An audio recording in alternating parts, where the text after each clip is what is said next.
Good morning, ladies and gentlemen. My name is Notando Mandlazi, and today I will be teaching about e-communication. Before I start teaching, the following are my learning outcomes. At the end of the lesson, learners should be able to explain what e-communication is. You should be able to define what e-communication devices are. You should also be able to explain what communication using a press-T means.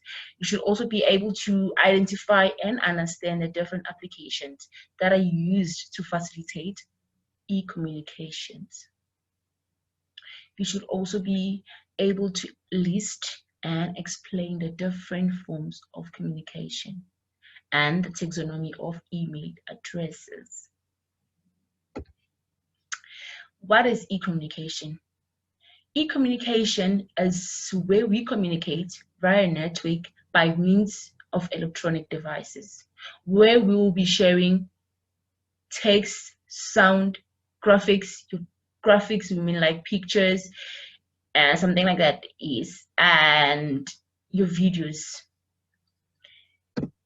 This is where we include devices such as cell phones, microphones, radios, TVs, your computers, your fax machines, and you name them.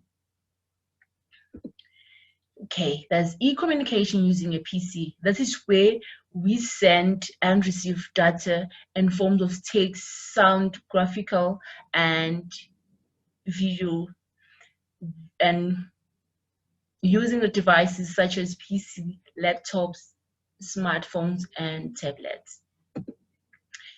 There are reasons why e-communications has become so popular. This is because of their ability to connect to the internet and the fact that communication media such as 8G as well and 3G has become more affordable. Like most people can afford to buy your phones, your smartphones, where we'll be using the 3G networks. I think we all understand. If you don't, you may ask a question at the end of the lesson and I will clarify that for you. Then we have applications that are used to facilitate e-communications. Within our devices, we have applications that we can use to facilitate, make this e-communication possible. We have our emails. Our emails, this is an app where we use, this is an app that allows us as people to write and post letters via the internet. As we all know, before the years of technology, people had to write and stamp letters, have addresses on the envelopes. This is like that, but different because we're now using something that is faster and people can just receive the information right away as soon as you send it. Okay, what you need to do an email is you just need to write an email address to the person you are writing to. This is just like a letter. You just need to write and send the letter to the email address that you have. The purpose of email address. Purposes of email address can be used for personal and as well as for business purposes. Okay, we can also use them for academic purposes. For example, us, we have lecturers.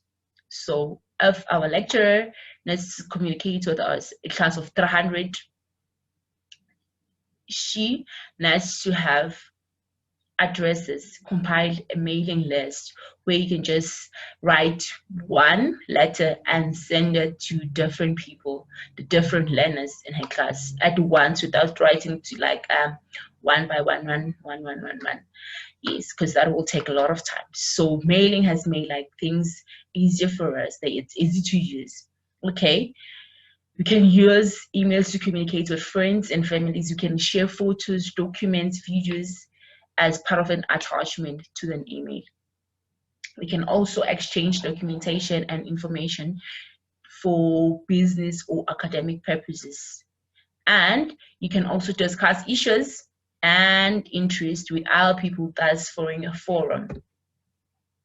We've got like web browsers. Web browsers, for example, we have your Google Chrome, we have your Opera Mini, your Apple Safari, Internet Explorer, you name them.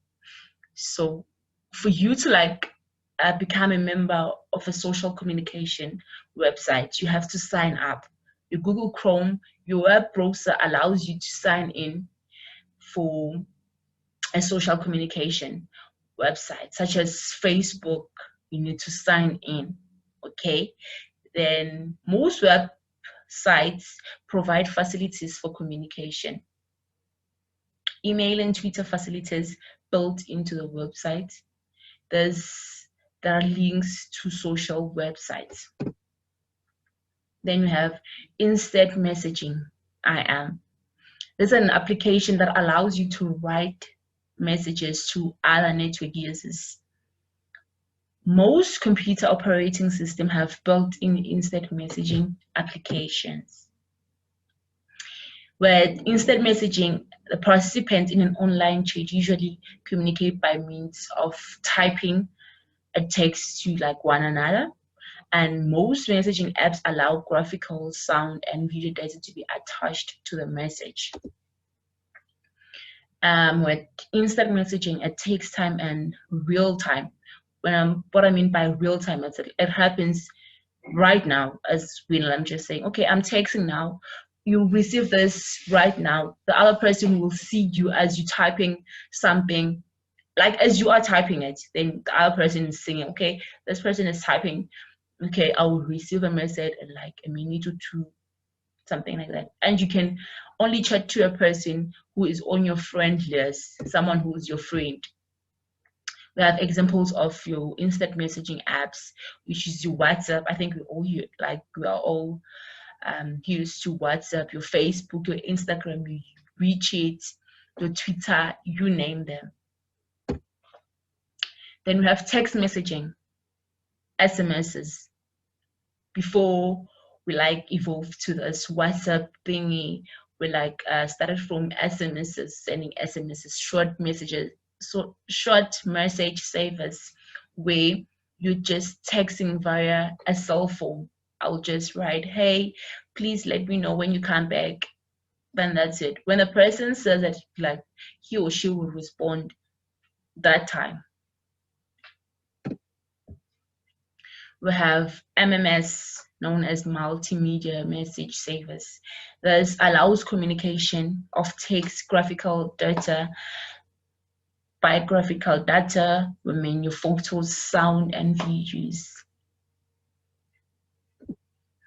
We have your mailing list. I think I've spoken about this together with like your email. We have a mailing list. This consists of a list of email addresses where it is used to send the same email to a number of people with a common interest. Okay, one needs to subscribe in order to become a member of a mailing list. Okay, here's another example of a mailing list. You can have a CAT teacher who compiles and released a mailing list for her grade 10 learners. She may use this mailing list to send information about a homework, a test, or an extra class that they're going to have or that they're having soon or tomorrow. They can also discuss work that they did not understand. They can also share research information on what they have done. In, like, for example, for a project, a PTA, they can like share information about that. We have blogs, web blogs. This is like an online diary where you can write about your personal experiences or interests. Like, people can read information and retain comments. Blogs are supposed to be personal, but commonly are used to advertise services, products, or to write reviews and comment on anything of public interest. Okay, here's an example. That's a group of people touring the country on bicycle to raise funds for cancer these people can like write their daily experiences or personal experiences or something like where they will be going next, what will be they doing, something like that. Well, I hope you all understand. This was the end of our lesson. I hope you now all know how to define what e-communication is, the purposes of e-communication, the purpose of like the reasons why e-communication has become so popular, you know, what e-communication devices are. You all know what the taxonomy of email addresses, just I think you all know that. So this activities to test if you did really understand. You have to like define what e-communication is, what e-communication devices are. You name two reasons why e-communication is so popular. You also have to like name one example of a situation where each of the following can be used: your email, your communication via web, instant messaging, SMS, MMS, mailing lists, and a blog. Well, from me, that is a thank you.